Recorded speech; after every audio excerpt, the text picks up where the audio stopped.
বিশ্ববাসীকে জানিয়ে দিয়েছিল আল্লাহ এই কথাটা কিয়ামত পর্যন্ত যত নবীদের উম্মত উম্মতিরা পৃথিবীতে আসবে, আল্লাহর যত বান্দা বান্দিরা পৃথিবীতে আসবে, সকলের জন্য আল্লাহ পাক জানিয়ে দিচ্ছে না কাইফা তাকফুরুনা বিল্লাহি, তোমরা কি করে কিভাবে কেমনে তোমরা আল্লাহ পাকের নাফরমানি করো। আল্লাহ পাক জানিয়ে দিচ্ছে না কেমনে তোমরা ওই আল্লাহ তাআলা নাফরমানি করো।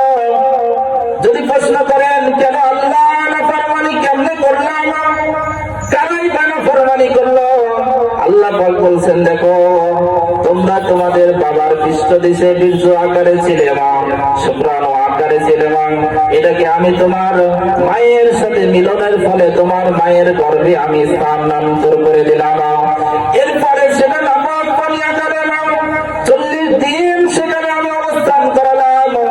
এরপরে আবার 40 দিন রক্তপিণ্ড আকারে আমি সেখানে রেখে দিলাম। এরপরে আবার সেটা 40 দিন পর্যন্ত বস্ত্রপিণ্ড আকারে রেখে দিলাম।